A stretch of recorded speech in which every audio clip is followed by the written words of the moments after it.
Okay.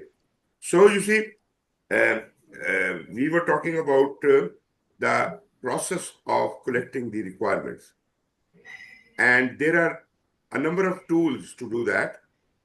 Naturally, when you are collecting the requirement, you have to use your expert judgment as one of the tools. But by expert judgment, I do mean that it is not only your judgment, but you may consult with other experts like subject matter experts, consultants, or other people who have experience in that, and especially your team. So, this is the collective judgment which you use as a tool. Then we have got a couple of interpersonal skills.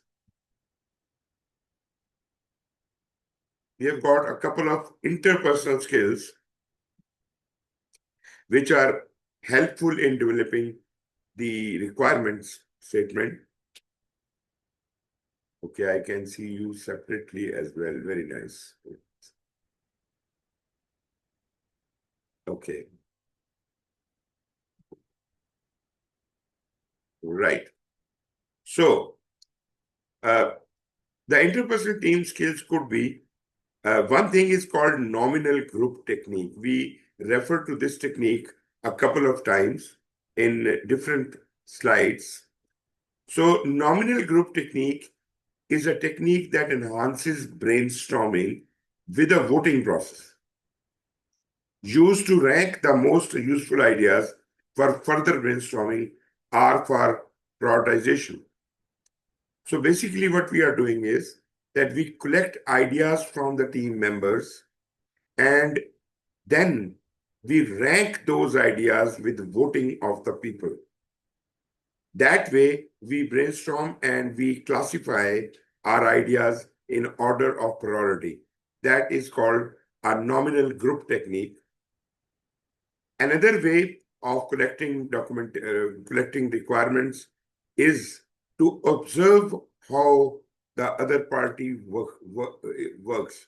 Maybe we visit their premises and see their way of working, their mechanisms, their procedures, and all that. So observation can help us gain a lot of knowledge about the requirements without even asking a question. So mere observation can also be a great tool. Or you can kind of have a facilitated workshop in which you could give your opinion how the things should be done and then ask them how they do it. And ultimately, we will be able to grasp the requirement that way. We also collect gather data about the requirements. And again, there are several tools for that. Naturally, when we are gathering data, this is not only a critical or logical exercise. Sometimes we have to think out of the box, and therefore, brainstorming may also be used. If there are only a few people holding the data, I would be, uh, I would prefer to interview them one by one. Interviews are more intimate, they are one to one, and we can be frank in exchange of ideas. And this is a qualitative way of collecting the data.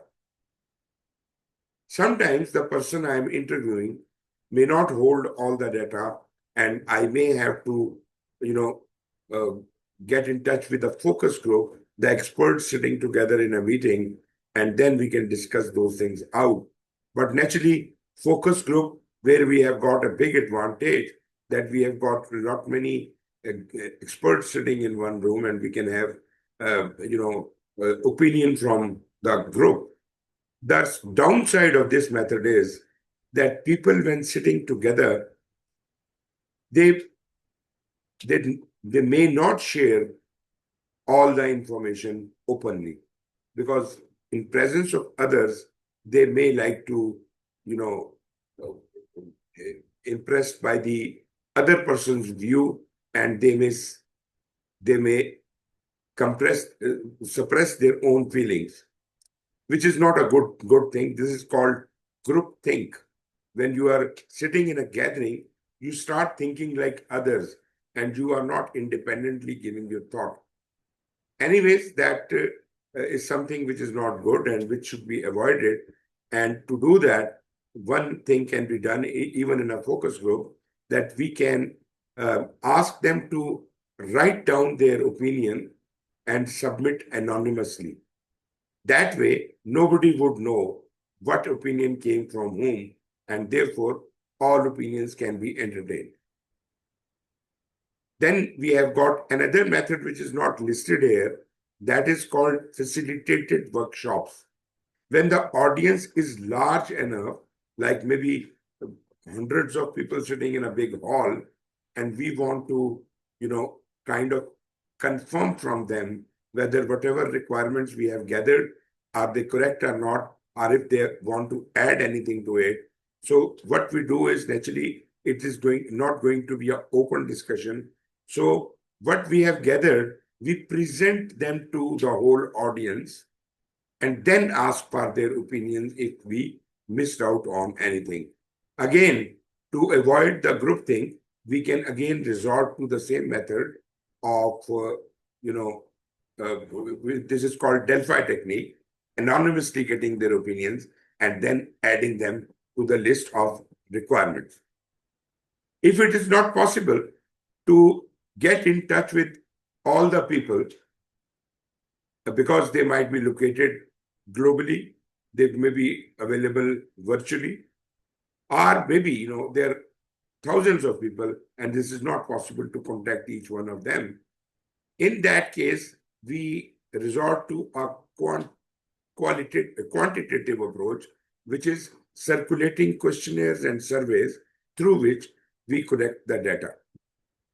This is not as good as the qualitative method where we could openly discuss, but at least we get idea of everyone and we can then summarize it, and through the use of statistics, we can come up to a reasonable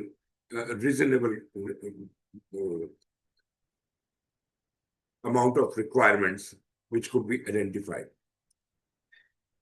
And one last method in data gathering is called benchmarking.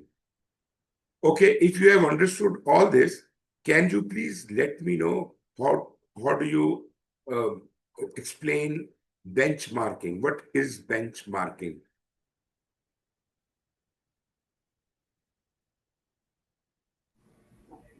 So benchmarking is like comparing with other, let's say, it depends on the context, maybe other company standards or other group standards that perform the same practice or process. Right. Benchmarking, you are very right. Benchmarking is comparing yourself with your competitors, because they might be employing better techniques than you, or they may have their own best practices, but you are not better than them. Therefore, you want to be better than them. And first, you try to understand where do they stand and where do we stand. And then you establish your benchmark and you say, okay, I can't be the first on the list, but at least I can beat my competition who is better than me, and by adopting their best practices. So this is called benchmarking.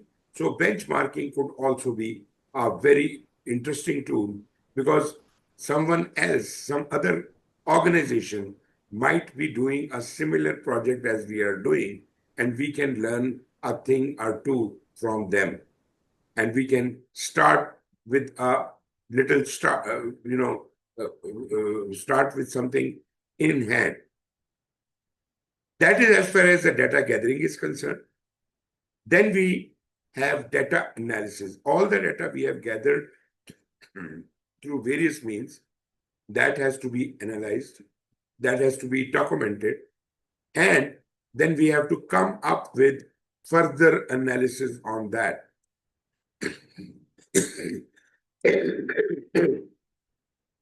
Number one, we can look into the historical record of the older projects, and we can learn a couple of lessons from there, and we can adopt them. That is through the document analysis. Secondly, once we have many options available, many requirements have been gathered, we may do the alternative analysis. Similar requirements have come from, say, 5 different sources. Now we compare them and we improve our vision of that specific requirement. So we analyze the various alternatives and pick the best out of them. And then we have got another tool which is called product analysis. This is only possible when your deliverable is a product. And as you remember, deliverable could be a product, could be a service, or could be a result. So if we are specifically talking about a product, then that product has to be analyzed to further understand the deeper needs and requirements of that product. Naturally, we can get back in touch with any one of them from whom we have gathered the data and seek for further guidance. Then there might be certain places where we have the opinion of the people is conflicting. To gain a consensus, we could resort to various means of voting. Well, voting could be like, it could be a majority with voting. It could be a kind of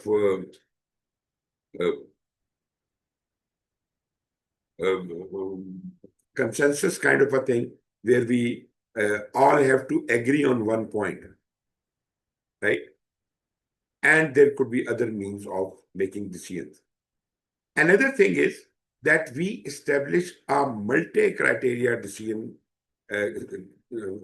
analysis, and through that, we allocate the marks or weightages to various ideas, and which parameter is more important for everyone, we give it more weightage, and thus we decide which way this requirement should settle.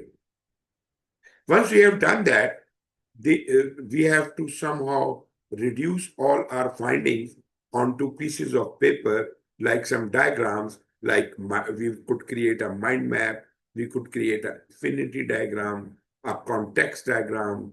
In software, we have use case diagrams and things like that. And last but not the least is we could, convert all our findings in form of a prototype, a diagram, a picture, a model, a 3D model, and maybe we could reduce it into a storyboard and get a confirmation from the people who have provided us this information as if what we have grasped is correct or not. So these are various means, many tools through which we collect requirements from the various stakeholders, customer, and all those who hold the data about that. Now, this approach is applicable to predictive projects as well as to hybrid projects, right? But in Agile, we do not go through a comprehensive requirement gathering workshop or we don't have the detailed mechanism for that. Why? Because in Agile, the requirements gathering is the responsibility of the product owner, who is like a sponsor here. So he gets in touch with the customer and he gains a consensus with them. And actually, both parties who have the contract, the customer and our sponsor, they could even change the terms of the contract if they feel like. Because this is Agile, they don't need to seek any permission from anyone. This is between the product owner and the customer, whatsoever they decide to include or subtract from the basic requirement, they can freely do that. Anyways, we'll talk about that. But these are some of the tools we use in the process of predicting requirements in predictive and hybrid projects. So these are the various tools I have just explained to you. And here, as I said, we talked about interviews, we talked about questionnaires, observations, focus groups, and facilitated workshops. So these are some of the characteristics. I have already explained everything, so I need not go through all this text. You can read that in your own time, but I suppose I have done justice to all of these various tools. Then, as you have just told me, benchmarking is to generate product requirements as compared to others. We're trying to make a comparison with our competitors and trying to adopt what they do best, right? As if we can improve our way of working. Evaluates and compares an organization's our projects practices with others. That is the comparison going on, as if I can select the best way of doing the thing. Identifies best practices in order to meet or exceed them. So probably we already understand that and we can move ahead. Okay. Once the requirements have been established, I mean, requirements can change also. Once the requirements have been given, customer may change their mind and they would say, we want to add a requirement or subtract a requirement. Because there is no baseline for the requirement, so requirements may change. But at the same time, we do have a baseline in predictive projects for scope, and requirements result in the germination of scope. About scope, we are quite strict. We don't allow anyone to change the scope once it has been finalized.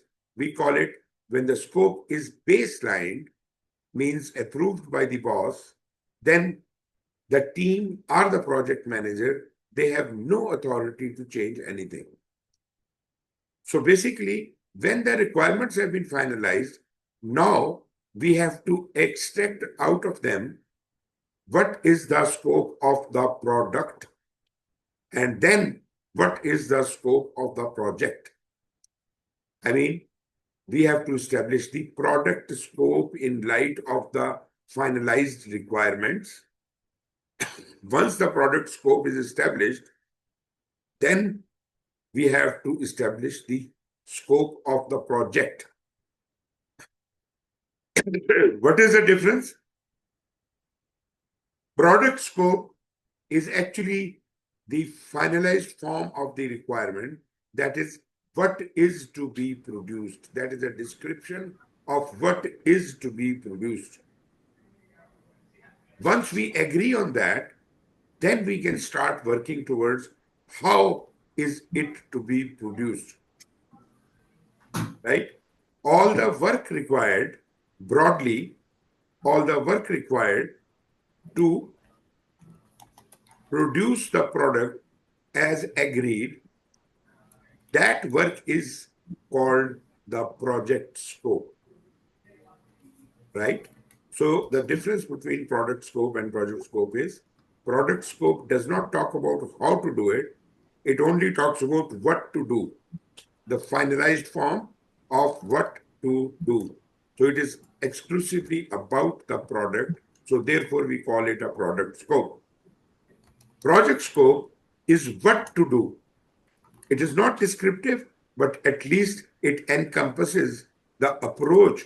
How are we going to accomplish or complete the scope, the product scope? That is my project scope. Anyways, we will talk about it a little later, but let us now talk about various techniques to prioritize our requirements. Now, even in a predictive project, we do have a concept of what is important and what is less important. But In Agile, this is the way of working. In Agile, we always prioritize our requirements, right? So the prioritization of requirements is more important in Agile than predictive and hybrid.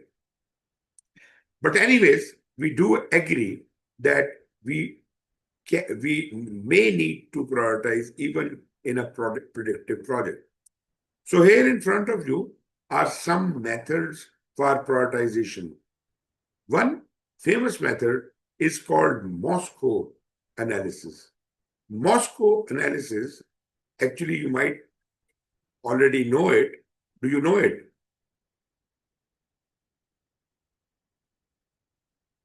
Have you ever used the Moscow analysis? So no, Suhail, this is Okay, not. this When is, I this yes, must have. Yeah, go ahead. okay. This is very simple. Basically, out of the word Moscow, just subtract the O's, the vowels. So we are left with the four characters, M, S, C, and W.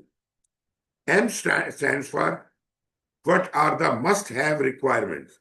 Must-have are the most important requirements out of the list. Second priority is given to should-have requirements. Should-have are those requirements which, after having completed the must-have requirements, we could focus on that, and they are also important, but not as important as the must-haves. So they come on the second number. Once we have accomplished all should-have requirements, then we can start looking at the options. What are the requirements which could have been completed? Could have, meaning what? Meaning that even if that cannot be done, we don't mind. But if you are left with some time and you want to address certain requirements, then you can go for the could have requirements. And there are certain requirements which are earmarked already, that they are so unimportant, so low priority, that we have already decided not to do them. Right? So this analysis is called Moscow analysis. And naturally, those requirements which are must have are definitely to be done, should have, can be, should be done. But if you couldn't complete all of them, we don't mind. Because the first priority items have all been completed. Second priority items can be completed as much as possible. Third priority items could have, they are all optional. You may or may not complete all of them. But won't have items will only be addressed if we are left with time and we have enough time and we even like to address them. Otherwise, we had already decided we won't do them. But in case we have ample time available, maybe we can address. So this was the Moscow analysis, and it's a very famous method. This was invented by Dai Clegg. There was another person by the name of Noriki Kano, a Japanese. He came up with a Kano model. Kano model is from his name. This is a product management technique in which he does the prioritization in a slightly different manner. Although it looks almost like the Moscow analysis, but it is slightly different. He also divides the requirements in 4 sections, 4 brackets. The highest priority items are those which are a source of delight and excitement for the customer. Customer would be extremely pleased and excited and delighted if we fulfill those requirements. So these are our first priority requirements. Second priority requirements are which would be a source of satisfaction to the customer, although they are not the first priority, but once they have been delighted and excited, now I can soothe them by satisfying them. If I'm still left with time, then I can address some of the dissatisfiers and trying to remove one after the other. This could also be very satisfying for the customer. Last but not the least is those requirements about which the customer does not care. They are indifferent about them.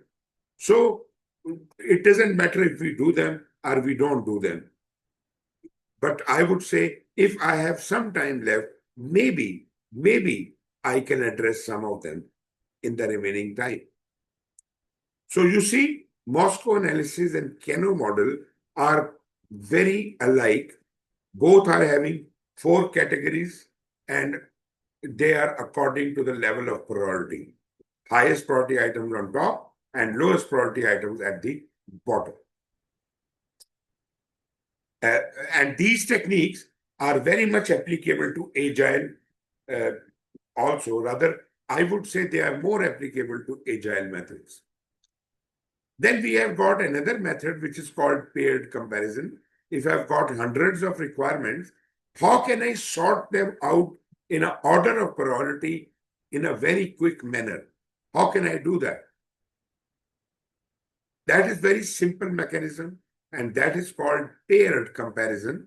That was invented or developed by L. Thurston. And in paired comparison, we pick any 2 requirements and compare which is more important. The more important one goes on top, and the second requirement comes after that. Then the second requirement is compared with the third requirement.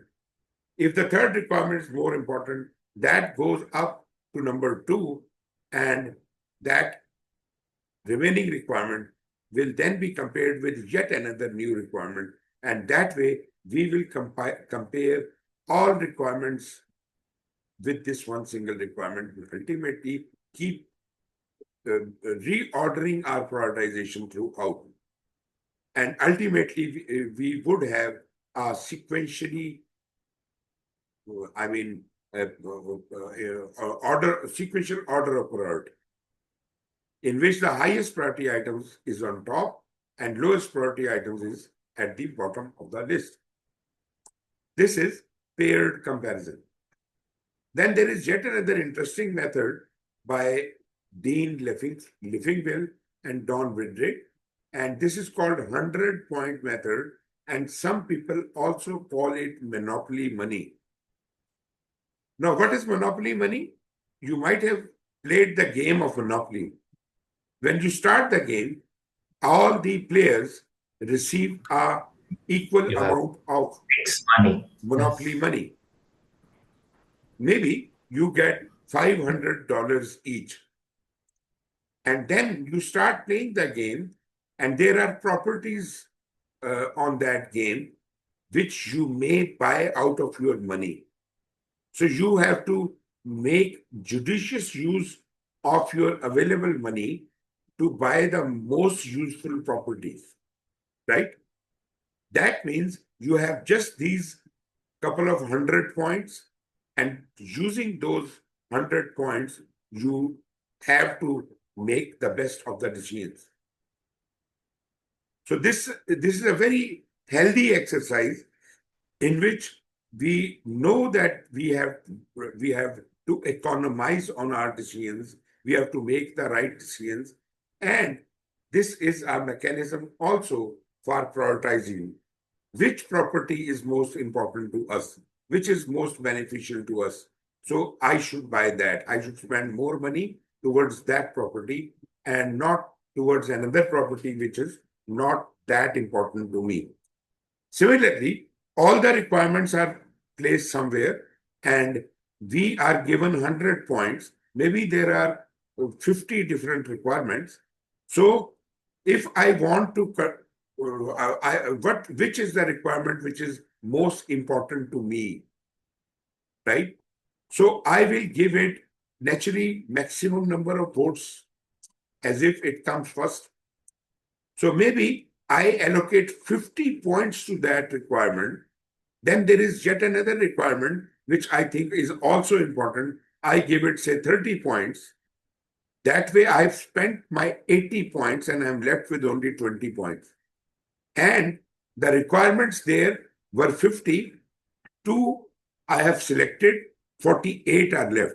Now you see, my remaining 20 points will somehow be distributed into the remaining more important processes. And that way, uh, uh, the points are marked. How many points I have given them, they are marked against that option. Similarly, all the people vote like that. And at the end of the day, we add up the votes collected against each idea, each requirement. Whichever requirement got the highest number of votes is the winner. It goes on top. Then the second, third, and all the 50 requirements are automatically ordered in this manner. So far, so good? Yes. Yep. Very nice. Okay. Now, next thing is, once we have collected this gather data and we have done everything else, how to represent this data. As I said, mind mapping or some other tool, maybe a presentation, maybe a graph, maybe a pie chart, whatever means you use, these are all the various means of representing the data. But from requirements point of view, the most important or famous tools for representing the data are either the mind map or the affinity diagram. Are you aware about the concept of a mind map? Can Yes. someone explain that to me? So it's like there's one idea in the middle, and then all the relevant Branch out. ideas are branching out. No, what is mind mapping? How do you create that? What does it look like? Is it? There's one idea in the middle. Okay, It branches the out. main idea is in the middle. You take a big sheet of paper, and the middle of the paper, you write the main idea, and then you start exploding it outwards. You say, okay, to achieve that idea, I have to do this, and this. So there are, say, 5 points you have to do. So those 5 points are written around the center, and they are linked with the central idea. And then we keep expanding it outwards on all directions, and our mind map keeps getting wider and wider until the sheet is covered with it. So when you are doing that, please don't take a very small sheet. I would say it would be nice to use a sheet of at least 2 feet by 3 feet. You can put that on the wall and can start doing the mind mapping there. That is a very good way of representing the data, just like we create a Gantt chart or something. This is a similar kind of method, but this is based on moving from center outwards. Then we have got affinity diagram. This allows large number of ideas to be classified for review and analysis. How do we do that? How can we discuss hundreds of ideas in half an hour? So you categorize them into... By categorizing them. But you see, we can only categorize them in that period. Affinity diagram is slightly different. What we do is in affinity diagram that if we have got 200 different ideas to discuss and we have 200 people, then what we do is we divide those 200 ideas amongst various groups where no idea is repeated. For example, I create spaces in a big hall. I place a big chart on the wall and some of the ideas are written there. And then after some space, there is another chart which has got its own topics. And that way, maybe there are 20 charts which are posted on the wall. Then we ask our 200 audience to please go around and read all those charts, and whichever chart is more attractive to you and which pulls your interest, please go and stand beside that. But make sure we don't have more than, say, 20 to 25 people in each group. If you find that there are already 20 to 25 people available for that discussion, then you can leave and join another group. That way, all the 200 people will be divided into 20 different groups, right? Not 20 different groups, it comes out to be about 8 different groups, right? If there are 25 people, it's 8 different groups. And if there are 20 people per group, then this is about five groups, 10 groups.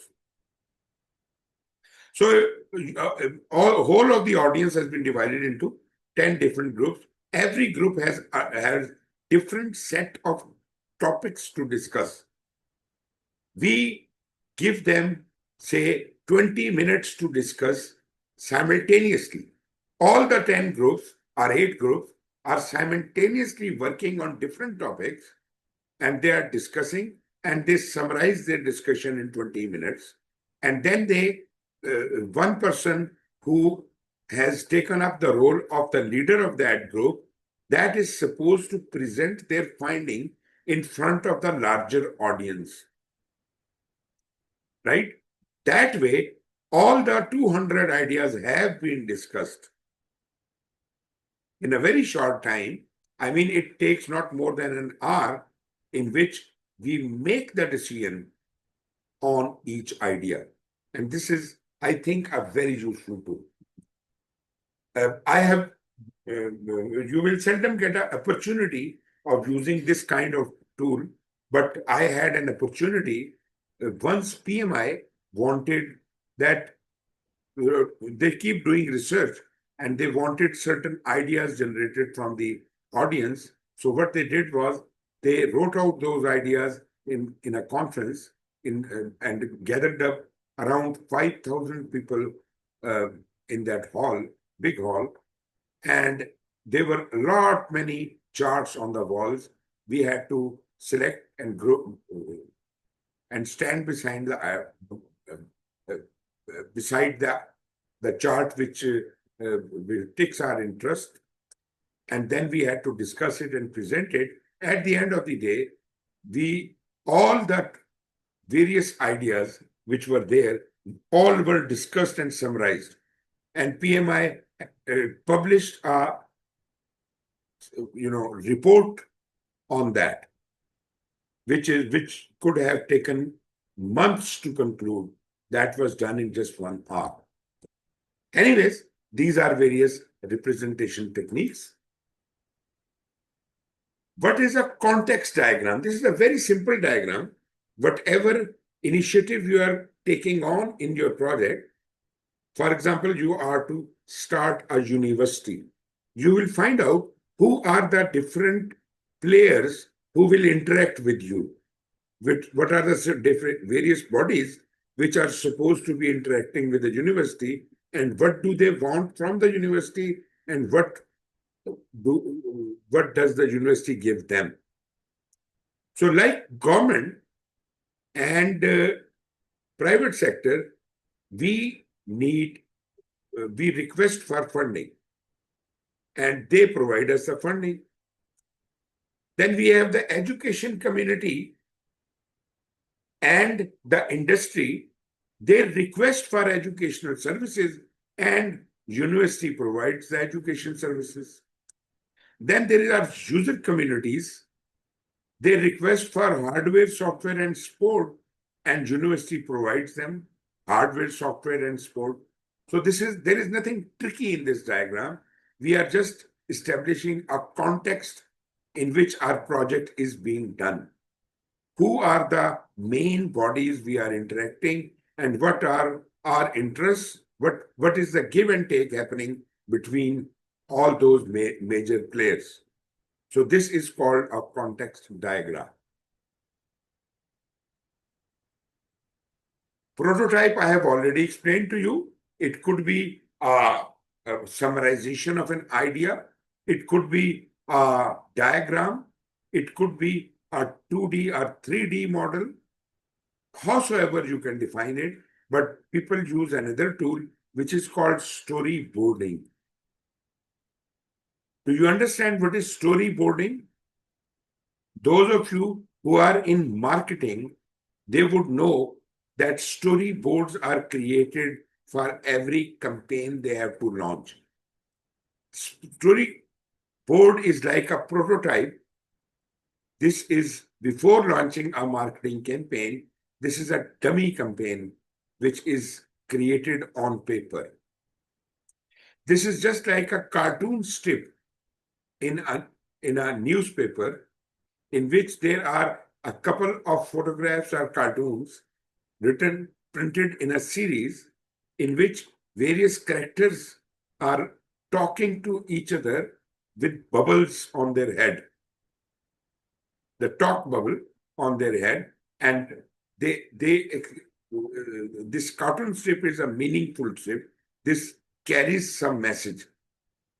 So he said this to him, and he responded this thing, and ultimately there might be something to laugh about or something to note about. So in a strip, in a comic strip, we are trying to express our whole requirement or our whole story. And the same idea has further been refined in software industry. Previously, you used to call them use cases, and then in various agile methods, various other terminologies were introduced, and some people, like extreme programming people, call it XP, extreme programming metaphor. In Scrum and various other agile methodologies, they call it what? User stories. So these are statements of the requirement which are in layman language, easy to understand, no technical jargon. Anyways, all of these things are examples of prototypes because we need to create prototypes in various project scenarios. Anyways, this was the collection of the requirement and getting it to the point from where we can establish the scope of the product and then the scope of the project. But thus, there is a separate scope management plan which outlines how product scope will be established, how project scope can be established, how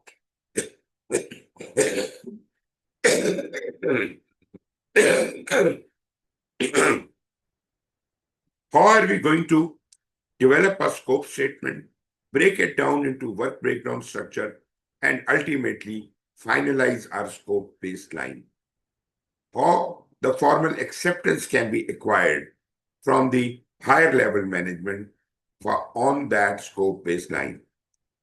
Now, all this guideline is provided in this scope management plan. Actually, there is no WBS in the scope management plan. There is no scope statement, but it is just a guideline how to develop the scope statement, which things are to be considered. WBS, there might be instructions about developing the WBS. Now, the purpose of these management plans is that when we are actually doing those things, like during the planning, we are taking certain actions, that we seek our guidance principally from the respective management plan. So now we have the scope management plan. Earlier we had the requirement management plan. Now we have the scope management plan. Both of these management plans are part of scope knowledge area. As I explained earlier, requirement management is not a knowledge area because this is a subject not of the project manager, but of the business analyst. Therefore, this is not treated as a separate knowledge area. But because we can't establish the scope management scope without the requirements, so therefore we have a requirement management plan, then we establish the requirements, then we translate those requirements into product scope and project scope, and our scope statement is prepared. Based on that scope statement, we can develop our work breakdown structure and tweak things accordingly. And when we think that it is final form and it must be approved by the big boss, that is the project sponsor or the board of directors, then this scope baseline is sent to them for approval. And once it has been approved, we maintain that document. We act exactly according to what the scope baseline says. But if at all, at some stage in the project, we need to change things. Maybe sometimes we have to change the scope. We can do that, but under a very strict change control mechanism. Well, this is predictive we are talking about, but in Agile, there is no strict control over the scope. Because all the decisions in Agile are taken between the product owner and the customer. And that could be so strong that they mutually may decide to change the terms of the contract, because these are the two parties which signed the contract. So rather than fighting with each other over their rights, they will mutually decide what can be included or excluded from the contract. So in a very highly flexible environment, we prefer to use Agile.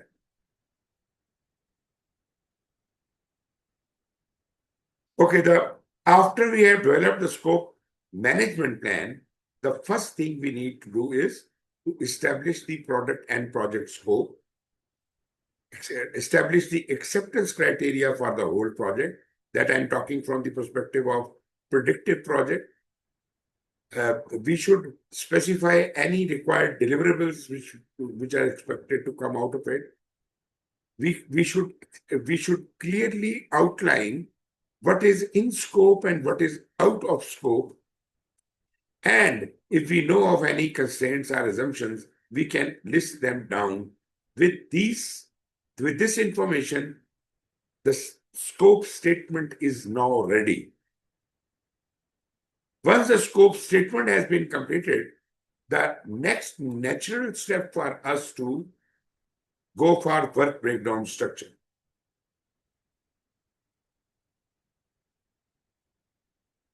Okay, before we talk about the work breakdown structure, let us talk about a little bit about the product analysis method. Until and unless we have a product scope and we have analyzed thoroughly the scope of the product, we cannot move towards the project scope, because project scope is greatly dependent on the product scope. Because product scope tells us what to create and project scope tells us how to create. So these are certain tools or methods which are used for product analysis, and you can go through them, see them, what they do. Product breakdown structure is something like a work breakdown structure, but work breakdown structure is the breakdown of the work from top to down. Whereas a product breakdown is the breakdown of the whole product into smaller and then smaller fabrications of the same thing. So it may look exactly similar to a work breakdown structure, but a product breakdown structure is broken not according to the work, but according to the product. I hope that is understandable. We have already talked about the requirement analysis. So there are other concepts here: system engineering and system analysis, and value engineering and value analysis. These are so important tools that they have emerged as separate subjects of research and education. There are books written on these subjects individually. Not one book, but many books.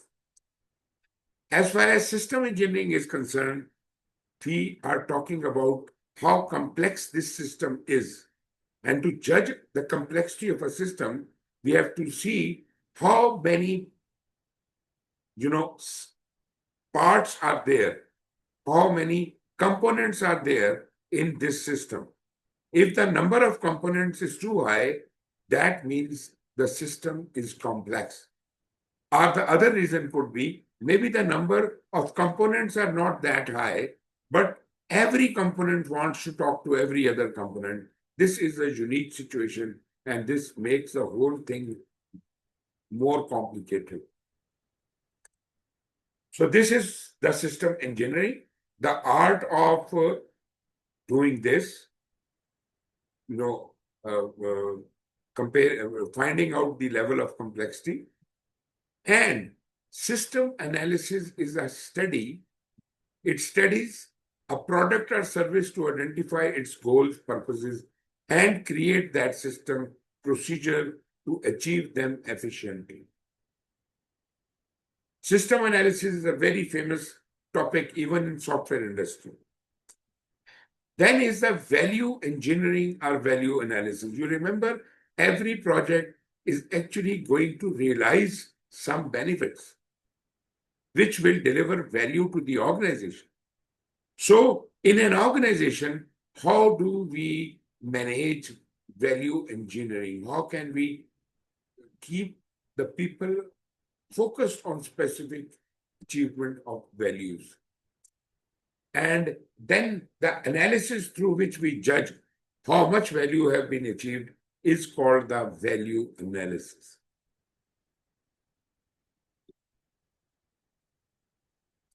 Okay, before we can start with this slide, are you fine if we can have a break for around 10 minutes?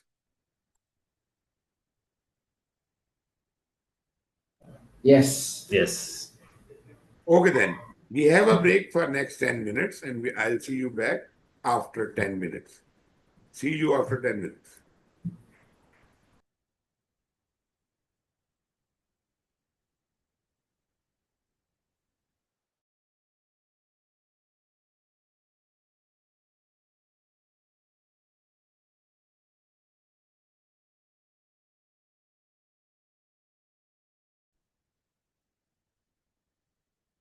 Okay, I'm back. Hello. Hello. Yeah. Can you hear me? Yes. Okay. So now we are talking about agile and how are we breaking down the requirements. Because here we don't create a WBS, but we break down the requirements into very small parts. And the smallest unit of requirement is called a user story, which is uh, a doable thing which can be expressed in a normal language, right? So user story is a very small part of the requirement. The requirements, naturally, they are lengthy, they are technical. Those are to be broken down into common language, and they have to be broken down to smaller parts. When we ask the customer to tell us their requirements in form of specific stories, a customer is not capable of doing that.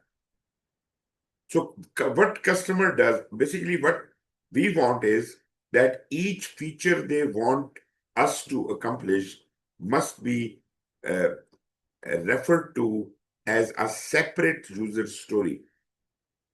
But it is kind of uphill task for the customer to realize that, and what requirements they give us are in form of epics, meaning each epic may represent more than one features, right? So we need to break down those epics into features and convert them into one user story each. You know, one user story could either represent a feature or part of a feature. If a feature is big enough, the user story, more than one user stories may be required to represent that feature. Why do we want user stories to be so small? That is because we have a very limited time to do the job. We are working in iterations, and the iteration size is usually 2 weeks long. And during these 2 weeks, we are supposed to accomplish as many user stories as possible, and every user story must represent at least a feature. Now, requirement is a big thing. Requirement could be telling us that this table should be this much high, this much long, this should be able to perform like this and that. So basically, there are many user stories in that requirement. So we have to break down and say, okay, only talk about length and tell me this feature only in form of a user story. Customer is unable to do that. He tells you 3 features in his story, which we don't like to call a story. We call it an epic. Then we break down that epic into separate features. If a feature can be represented completely by a user story, we convert it into a user story. If a feature can be is big enough and it cannot be converted into a user story of say 2 to 3 days, that is the maximum. I think that no user story should be bigger than this. So 2 to 3 days, then probably I would say, okay, this is a big feature and this can be represented by 3 user stories or 2 user stories. So that way I can break it. Now, as a result of this exercise, what happens is that the user stories are so small that they can comfortably be handled. They are easy to do, they are easy to understand, they are in layman language, and we can perform them many user stories in one iteration. Right? So, for example, if a user story takes around 2 to 3 days, so we will have 5 working days in a week, right? So we have 2 weeks. So we have got around 10 days, right? So we can do, a single person can do, say, 5 user stories in an iteration. But that is, I'm talking about one person. We have got a team of 10 people, right? So 10 multiplied by 5, it is around 50 user stories we can easily accomplish in an iteration, right? And naturally, I do understand and agree that when we will be done by one iteration, maybe we are delivering a piece of big requirement, or maybe a number of features are delivered to the customer. So we are ready with the delivery to the customer. So you see, this diagram represents that epics are broken down into features. Features are having maybe a feature could be represented by a single story or more than one stories. So one feature has 2 user stories, another feature has 3 user stories, and so on and so forth. You got it? Okay, let us talk about our user story. Let us say, when you write a user story, there is a format to it. There is a mechanism to it. And there is a character in a user story. Like in a movie, we have characters. So we have one key character for that user story, which is called a persona. A persona. A persona could be a real person, or it could be a hypothetical person. It could be a cartoon character, or it could be animal character, or it could be a human character. But whatever that is, there should be a persona. Now, that persona can be used in multiple user stories, but in this user story, we will represent one feature only. For example, the project is to improve and enhance the ticketing system of an airline, right? I have broken down that requirement into very small parts. One of the requirement is that VIP customers should not have to wait for more than 10 minutes in a queue while they are waiting for the boarding pass. Right? This I have explained it in my language. But if I write it in form of a user story, it will be phrased in 3 parts. Number 1, who is the persona? So I would say a businessman, that is my persona. Second part is what is to be done? A businessman is standing in the queue, right? And he is frustrated. Now, this is the whole story. Why a businessman is standing in a queue and is frustrated? Just because there is a long wait time.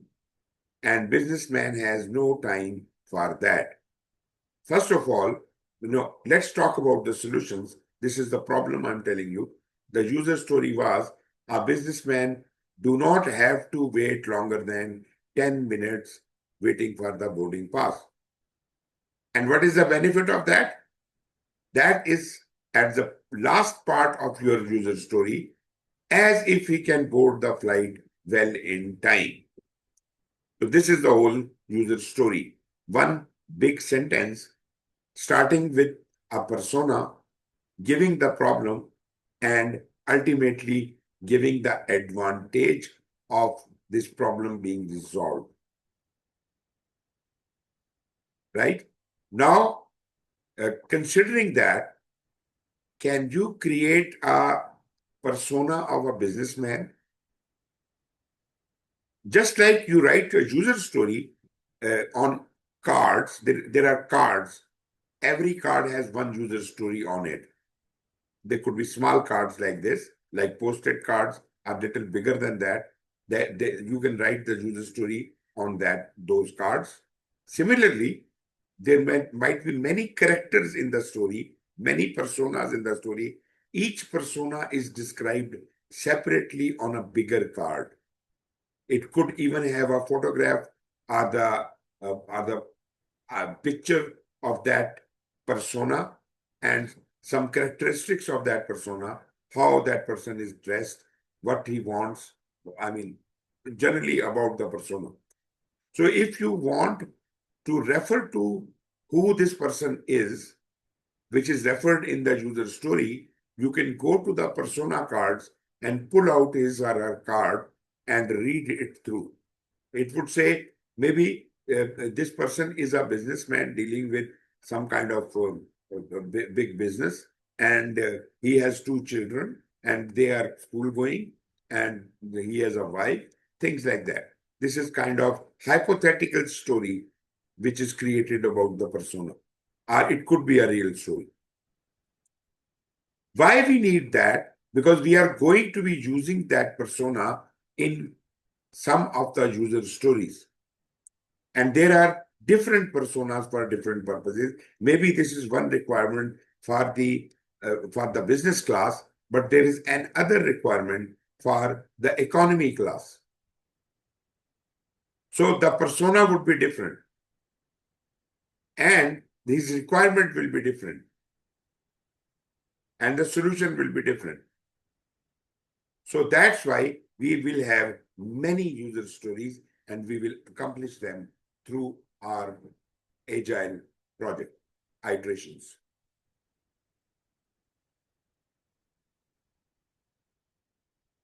So far, so good? Yeah. Yes.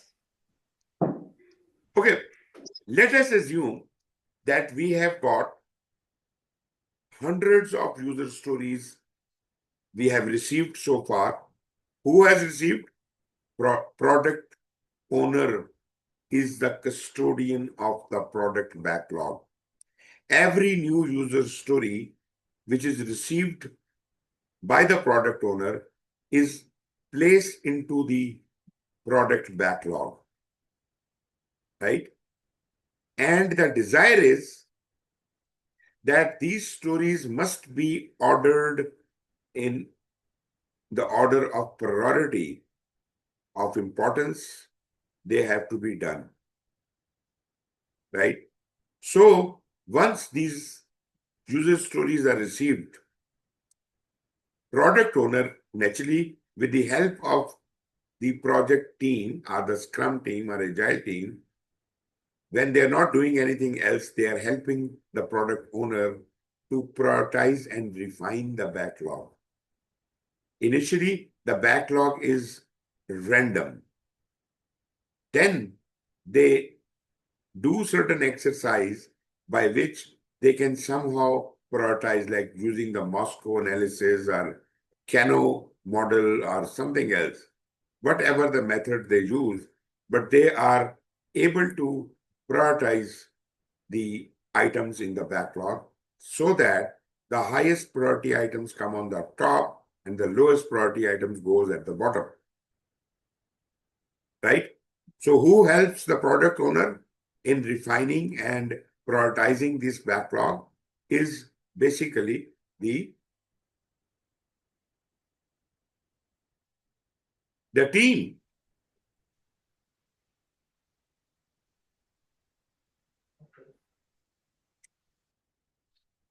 Are you following me?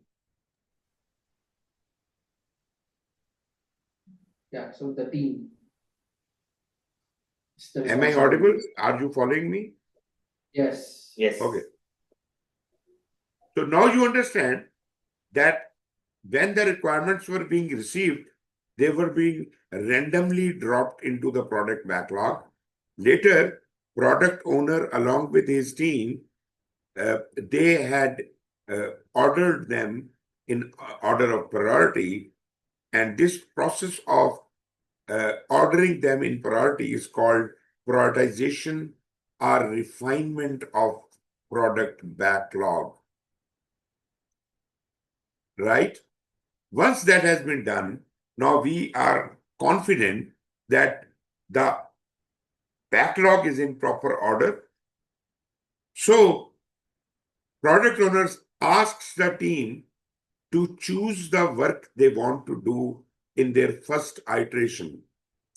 Whole of the team sits together and starts analyzing from top card downwards and saying, okay, we are 10 people and we can handle up to 50 user stories collectively. Sorry, 50, yeah, you can say that.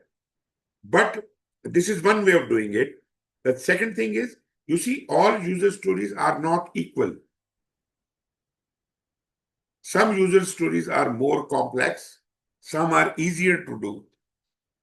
Therefore, we need to allocate the level of complexity or effort to each user story as well, in addition to the priority. Priority is one thing, but the other thing is how difficult this story is, how complex this story is. So we allocate story points to each user story. Some with the stories which are more complex, more difficult, they might take more time and money or resources. So therefore, we will allocate them a higher value. Like this story, this user story is like 50 story points. Another user story is 5 story points. Another user story is 20 story points. So appropriately, we allocate them the story points. On the other hand, the team, the agile team, the 10 people, they know how many story points can they handle during these 2 weeks iteration. For example, they think they can handle 800 story points. So they will look at the product, prioritize product backlog. They will pick the top item, which naturally is not going to be a very big figure because the stories are small and maximum the story could be complex, could be say 100 story points, and it could even be 5 or 10 story points. So naturally, we understand that there is not going to be a single story which has got 2,000 story points. Mostly 70, 80, or 90, or maybe 100 story points. That is the maximum probably we could go. If we think that story points are too much, maybe there are 3,000 story points in a user story, you must seriously consider breaking it down into 3 separate user stories. Because this is not a user story, this is an epic. That means it needs further broken down. So that way, we will have an appropriate size for a user story. And so team has picked up this user story of 50 story points. They thought they can do 800. So they still can pick up more stories up to the 750 story points. They picked up another story, which is only 10 units, 10 story points. So now they have got uh, still balance. So they will keep picking user stories until they have taken up 800 story points or a little less. But you cannot exceed the limit of 800. So now these stories, when they count, they come out to be 40 user stories. So they commit to the product owner, the team commits to the product owner, sir, we think we can do this. We are picking up these 40 stories, and do you allow us to go and start the work? Now, team makes their own decisions. The choice of what to do, how to do, this is all the team's internal decision. Thus, permission we are seeking from the product owner is just that can we take them away from the product backlog? Why are they taking them away from the product backlog? Number one, at the iteration level, they have their own backlog, which is called iteration backlog. So these 800 story points they have carried from the product backlog are now placed into the iteration backlog, right? And then they start planning. First thing they need to do is to break down each user story down to task level, just like in agile, in predictive, we had broken down the WBS down to the work package level, and that I told you that work package can further be broken down into activities.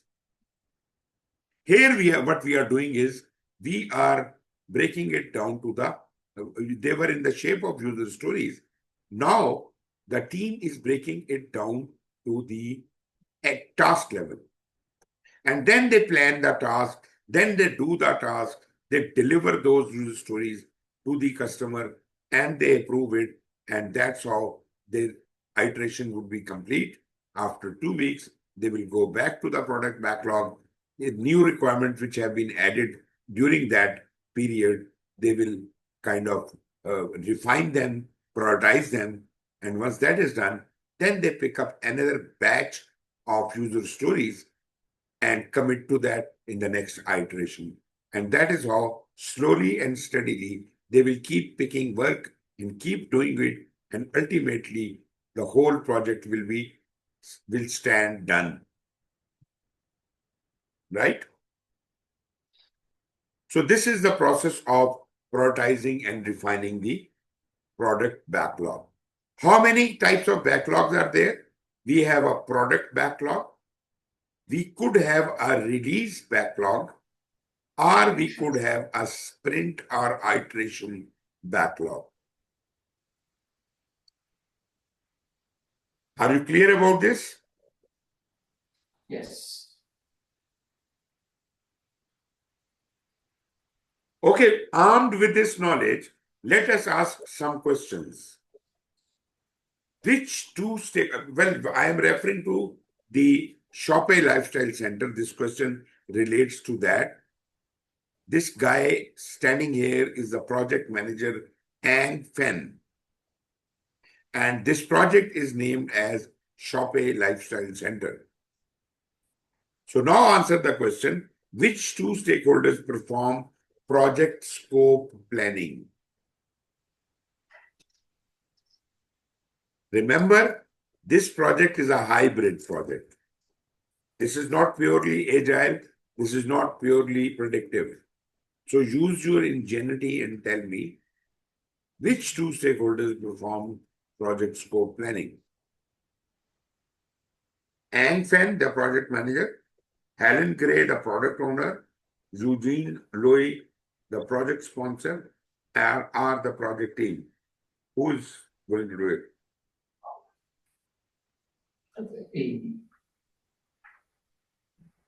It's a hybrid project and product owner plans. It's hybrid project. Please speak louder. A-B for me, Arman. A and B, you said. The project Yes. manager and the product owner. Oh. Yeah. No, you see, project team is the one who picks the job. Project team has full authority to pick the job. So the project manager, because it's a hybrid project, at the top it is a project manager, at the bottom where the team is planning their scope for their iteration, that is job done by the project team. Ang Fen wants to give the executive team an overview of the work ahead at the next strategy meeting. Which artifact should he show them?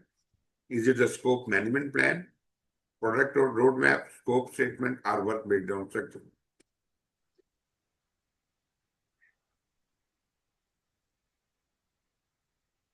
Because it's a hybrid project, the common item is product roadmap.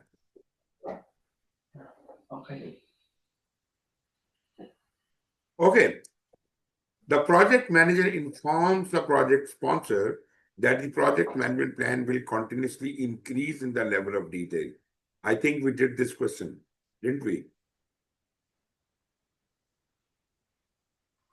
There are many questions which are repeated. So what was the answer? B. Progressive elaboration. Very nice. This is also a repetition. Tell me the answer.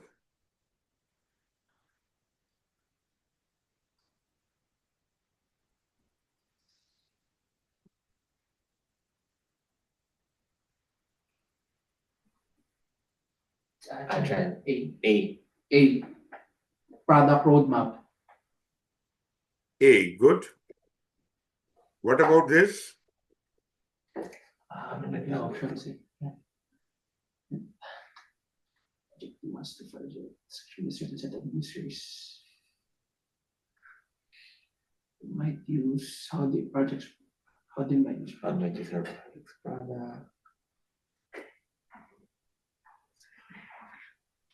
Facilitate discussion. Certain users focus group. Focus group. B. Very nice. About this, Sorry, Suhail, can you read at least the first line? The first line because It's being covered by the recording. By the recording. So that's why it's taking us I'm time. sorry. us time. It says Sorry. a project team is reviewing the requirements documentation that they are responsible for working on. Which project artifact can they reference to see the connection between the requirements and the business and project objectives? The options are requirement traceability metrics, ROSI chart, project charter, and scope management plan. Connection between the requirements and the business.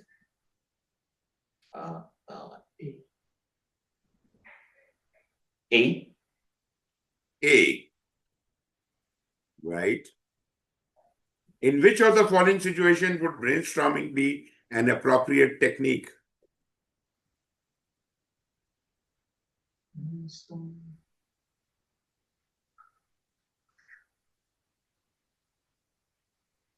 C. Which one? C. What do you think, Mark? C. Yeah. Very nice. Which of the following is an agile method to prioritize project objectives, features, user stories, and tasks? Agile method. Agile. B. Planning poker. No? Moscow. Moscow. Ah, okay. Prioritize. Wait. Moscow. Wait. Your company is designing a game. This is a serious question.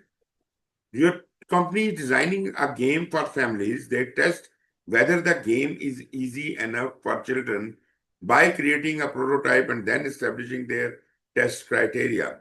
They create test groups of 100 boys and 100 girls between the ages of 3 to 5 at 50 schools across 30 regions. Then they modify and implement the prototype across the country. So, what process are they engaged in?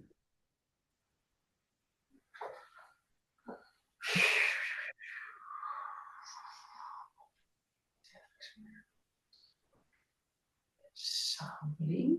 No, it's B or D. Wait a second. Yeah.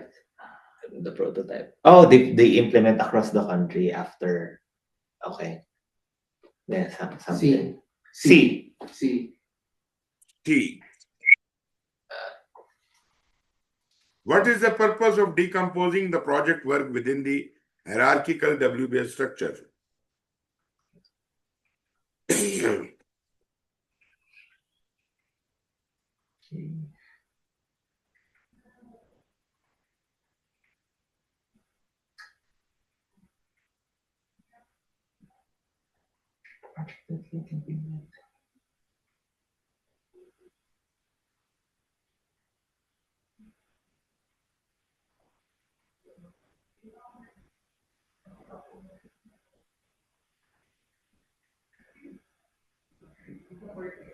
or I think A. Because WBS is always the whole project.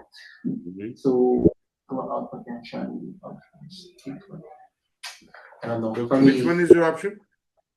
A. A or B? A. A is Sorry. B is about creating the sequence. Yeah. yes. Not What is about letter? decomposing. What is letter C? Sorry. Letter Mhm. C. What is C? To select the requirement of the To project. select the requirement that will be included in the project to the satisfaction of the stakeholders and the project sponsor. Is it the purpose of decomposing? No, I mean it's not. So what is it for? You see, to select the requirement that will be included in the project to the satisfaction of the stakeholders and the project sponsor. That is a predictive question, right? And it does not refer to the decomposing thing. We are asking for purpose of decomposing. Purpose of decomposing is not selecting the requirements that will be included in the project. That you are doing the option, you are exercising the option of selecting what to include and what not to include. This is not called decomposition. Decomposition is, you know this is to be done and you are breaking it down into several parts. But all of this has to be done, right?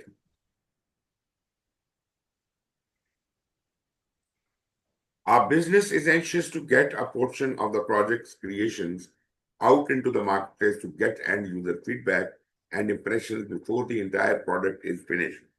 What must the project team establish for their release to end users?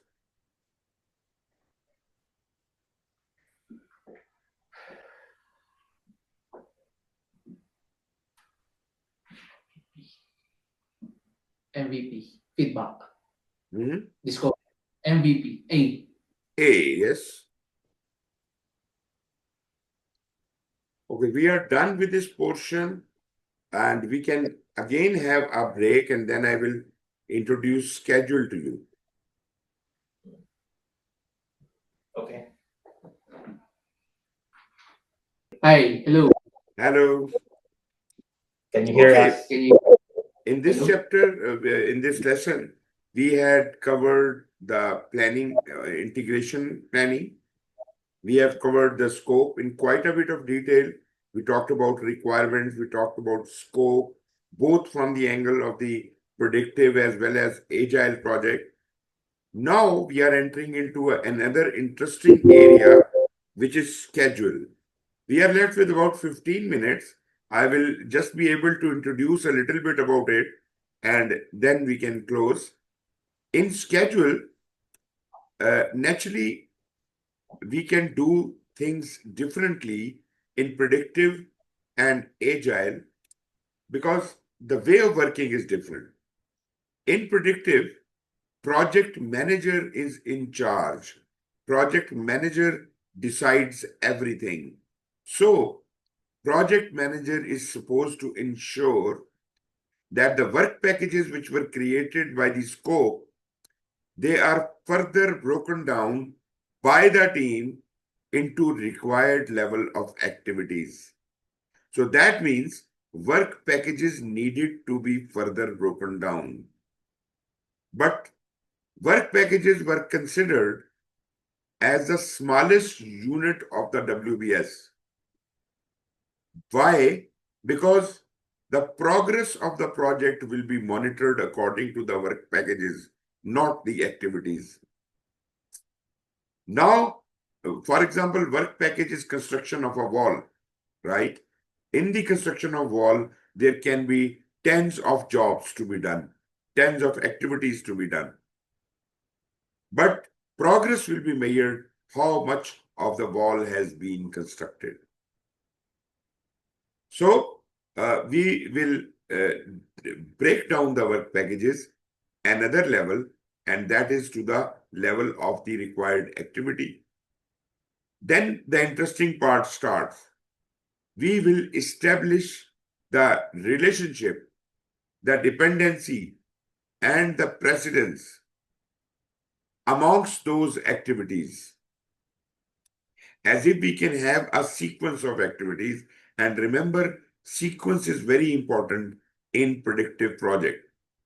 Whereas in agile, in scope, we discussed that activities or user stories may have a sequence, but that is not mandatory. Some activities may have some sequence. All activities may not be related, may not be part of that sequence. It's an open-ended kind of a thing. But in predictive project management, this is not open-ended. All the work of the project, all the activities of the project have to be done. There is no priority. everything has to be done. And secondly, everything must be connected. Once we have done that, we can take each activity and start estimating duration of that. It is not only the matter of duration estimate, but we have other knowledge areas. In the cost, we will be estimating the cost of each activity. In resources, we will be calculating the resources required for each activity, whether they are human resources or otherwise. So here we are more interested in duration estimate. Once that is done and dependency relationship has also been established, when we put it together, we will ultimately come up with a critical path. You might have heard about critical path method. So we will discover the critical path. We'll discuss about it. Then resource over allocations are resolved. Initially, when we were estimating the duration estimate, we considered an average number of resources who would be required to do it, because we did not know what resources will be available. The resource management people are doing that. Once they have done that, they will let us know that they have only 2 carpenters available, whereas I had planned things according to 3 carpenters. But because I have got 2 carpenters available, I have 2 options. Number 1, to hire another carpenter to add to the team, or to expand the project according to the existing resources available. Anyways, resource over allocations have to be resolved. Once that is done, then we will look into it from where we can compress the schedule, because naturally it might have gone beyond the expected date of completion.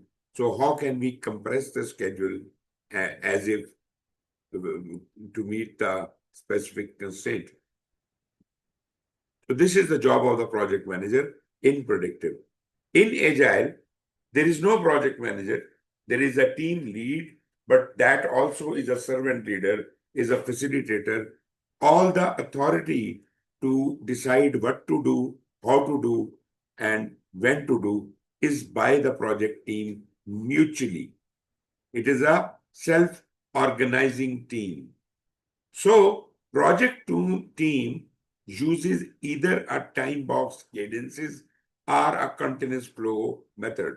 Now, here we are going to differentiate between these 2 methods. Time box is a pure agile method.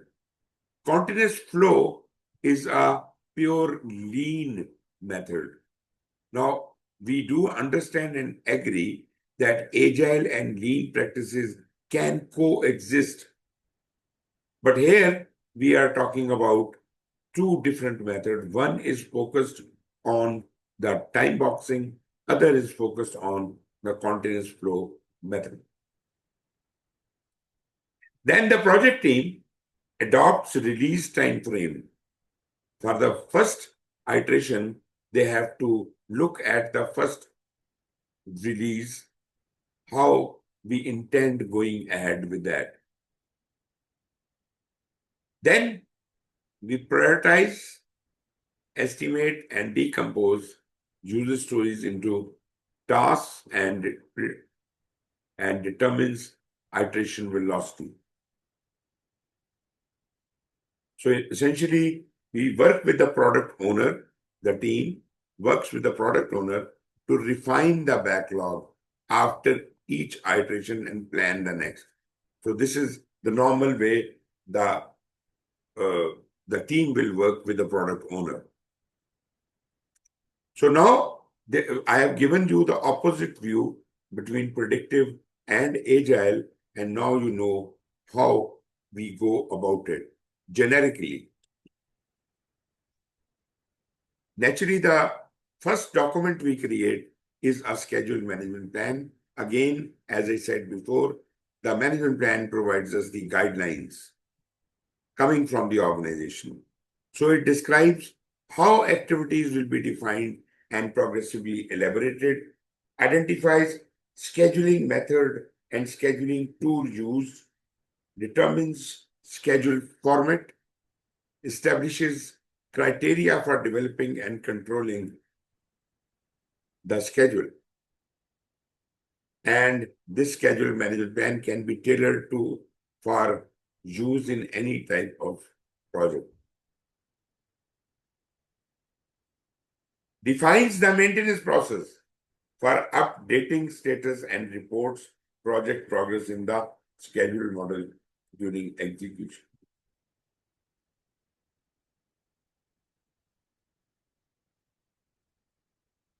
Okay, if you look at the contents of the schedule management plan, it will first describe what kind of schedule model are we using, to what level of accuracy should we be able to estimate, and in what unit of measure this would be done. Maybe it is staff days or weekdays or whatever. Organizational procedure link, if you remember, in WBS we had a numbering system, and we had been saying that numbering system is really very important because it actually gives a life to the who was it? Okay. For monitoring schedule performance before taking action, escalation, and reviews, and express as percentage deviation from the baseline. That is establishing the control thresholds. As far as organization procedure links are concerned, they are the same numbering system we use for code of accounts. Then, if you have established any rules, maybe the performance management, for that, we have decided that we will be using earned value management. But this may not apply to all the projects. Some projects may apply another technique. Reporting, the frequency and format for schedule related reports. So you may have to get in touch with the other person who can help you with this. Last, describe how schedule management processes are documented, how they are formatted, how they are documented, and this is all it is.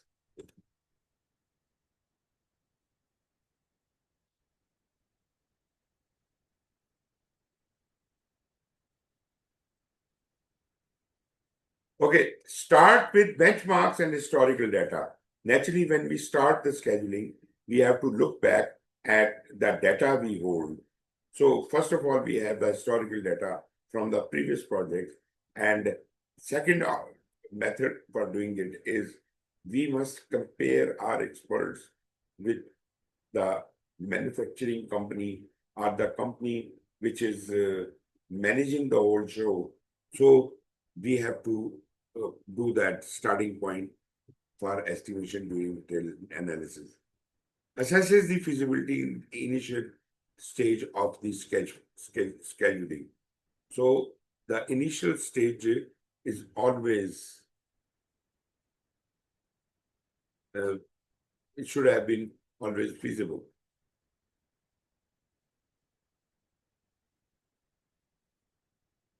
Hybrid schedule, naturally, it is a combination of both. It is tailored plans to combine consistency and management oversight with flexible schedule of work, meaning both of the parties are involved. Better product oblique deliverable quality will increment short term and delivery are change improvements, fixes incorporated at intervals.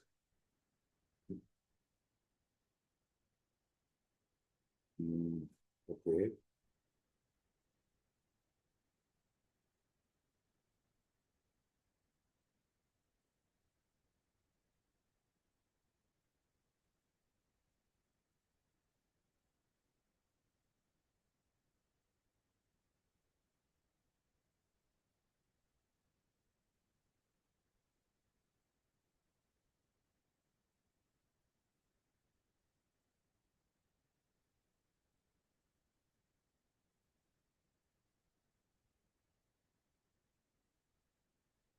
Which was the slide we were talking about?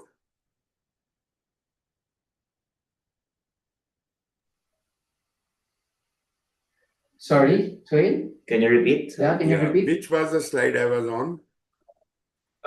You move back. Hybrid schedules. You were there. More back? That one. That one. That one, Yes, okay. hybrid. So this is slide number 60. I think we should close here, but let me just read it out. Tailored plan to combine consistency and management oversight with flexible scheduling of work. That is, in hybrid, we have the characteristics of both predictive and agile. So it combines the consistency and management oversight with flexible scheduling. Then better product or deliverable quality with incremental and short-term value delivery and change improvements incorporated at intervals. And product delivery can be subdivided into subsets according to a plan, milestone, or cadence. So I'm done. Any questions? Nope. Not for now. Yeah. Tomorrow we'll start this time. Tomorrow, at what time? This time. This time, up until Now. So today, I mean. Okay, 3. Right. So tomorrow we are meeting at 3. Let me check my schedule.